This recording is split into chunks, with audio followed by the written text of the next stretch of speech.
Bonsoir, bienvenue sur ATV dans Questions directes. Notre invité ce soir, Jean Bardaille. Bonsoir. Monsieur Planté, bonsoir. Bonsoir aux téléspectateurs d'ATV Guadeloupe. Conseiller régional de Guadeloupe. On reprend le travail aujourd'hui à Route de Guadeloupe. Ça y est, la grève est terminée. Vous avez mené ces discussions pendant plusieurs jours. Pourquoi avoir attendu aussi longtemps pour régler ce problème ? Mais on n'a pas attendu longtemps pour régler ce problème. Le problème a été pris à bras-le-corps dès que les agents de Route de Guadeloupe ont émis leur doléance. Donc, c'est vrai que c'est une négociation. Donc, il fallait que les parties se mettent autour d'une table. Ce que nous avons fait depuis quelques jours, il y a eu plusieurs étapes parce qu'il fallait se mettre d'accord sur arriver à la solution en quelque sorte. Ce que nous avons pu faire hier. Donc, les deux parties ont pu aboutir à la solution hier soir. La grève est suspendue et n'est pas arrêtée. Effectivement, le point important justement dans ces négociations, c'était la revalorisation du régime indemnitaire. Ils étaient dans leur bon droit, les agents de la collectivité? Oui, ils étaient dans leur bon droit. Cependant, le régime était bien octroyé aux agents. Cependant, il fallait la revalorisation depuis quelques années. C'est une affaire qui remonte à plusieurs années. À plusieurs années, mais que le président Chalus a voulu justement solutionner. Et c'est grâce à cette volonté d'Harry Chalus de remettre en place un bon fonctionnement au conseil, au syndicat de Route de Guadeloupe, qui fait que hier soir, on a abouti à résoudre cette première question. Il a fallu malgré tout une grève 2 mois. Quand on dit un mois, ça s'est étalé sur un mois, mais il y a eu plusieurs étapes dans la discussion, dans les entrevues, tant et si bien qu'il fallait un début et une fin.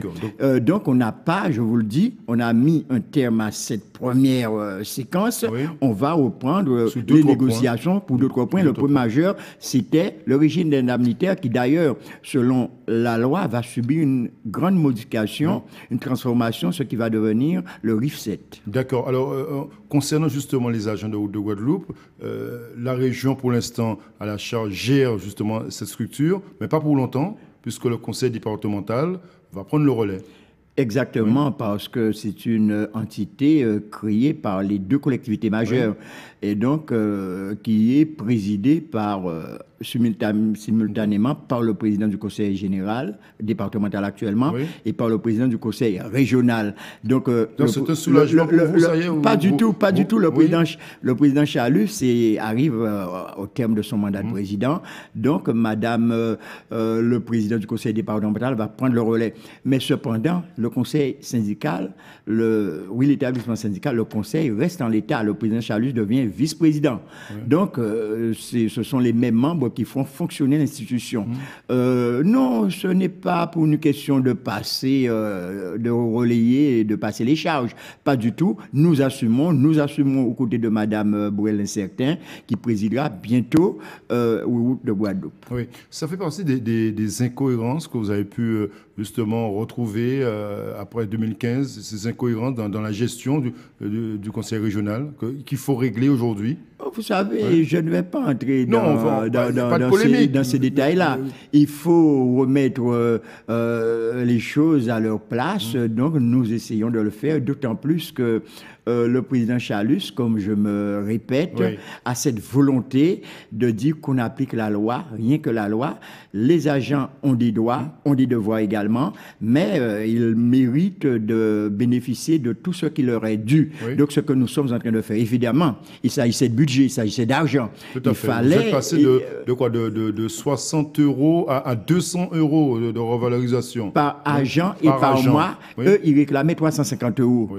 Donc, nous, le président Chalus a voulu que les choses soient effectives à partir de 2016, donc il y aura un effet rétroactif. Bien sûr. Et puis, en 2016-2017, ils percevront l'indemnité qui leur est due, donc le régime indemnitaire qui sera revalorisé. C'est plutôt une prime, ce n'est pas une véritable revalorisation, c'est une prime. On a compris. Voilà.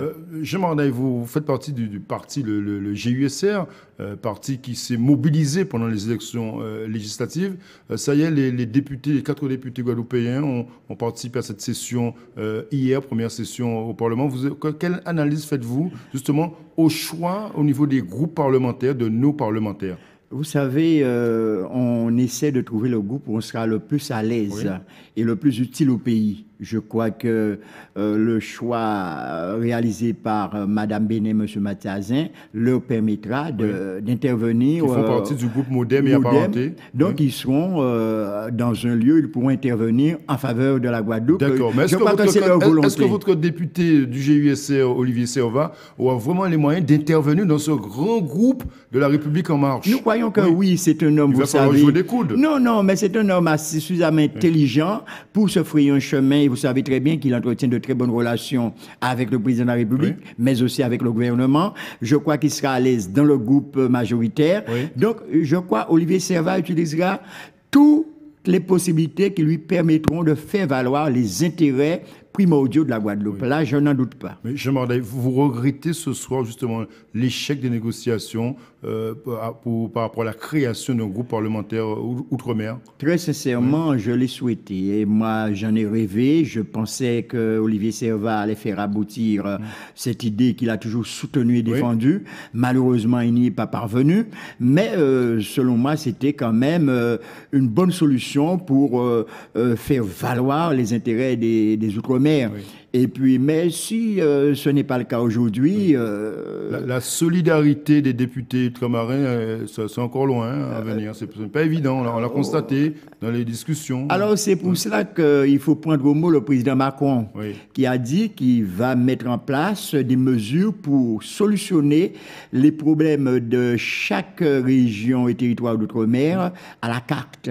Donc, je crois que nos députés ultramarins, et notamment nos députés guadeloupéens, qui sont jeunes, qui sont des gens intelligents. Les 4 d'ailleurs, ce sont des gens de grande estime en quelque sorte, sauront faire en sorte que la Guadeloupe soit défendue convenablement au niveau de la France, au niveau de la nation. Prochain objectif pour votre parti, le GUSR, ce sont les sénatoriales. Il va falloir placer vos élus, vos responsables. Ça y est, les négociations ont commencé. Mais oui, c'est la politique, ça. Hein? Il faut que nous ayons un ou des sénateurs. Vous faites partie de cette liste ou pas? Non, moi non. Vous savez, on ne sait jamais, on ne sait jamais, mais le parti mènera sa discussion dans les prochains jours et nous saurons qui conduit la liste, qui en fera partie.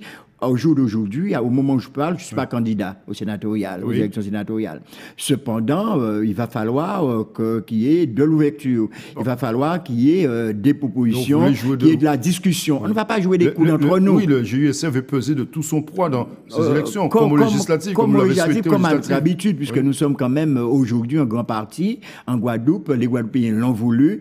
Nous occupons l'échiquier politique sur le territoire guadeloupéen. Donc nous ferons en sorte d'ouvrir la discussion avec d'autres partenaires afin que la Guadeloupe soit bien représentée. Vous savez, aujourd'hui, que se passe-t-il en France? Les partis traditionnels ont disparu en quelque sorte. Il s'agit pour nous de mettre en place un dispositif qui nous permette de collaborer avec tous ceux qui veulent le progrès du pays de Guadeloupe. Merci, Jean Bardaille, d'être venu ce soir sur ATV. Merci encore. Moi qui vous remercie. Merci de nous avoir suivis chez vous. Bonne soirée sur ATV Guadeloupe. À demain.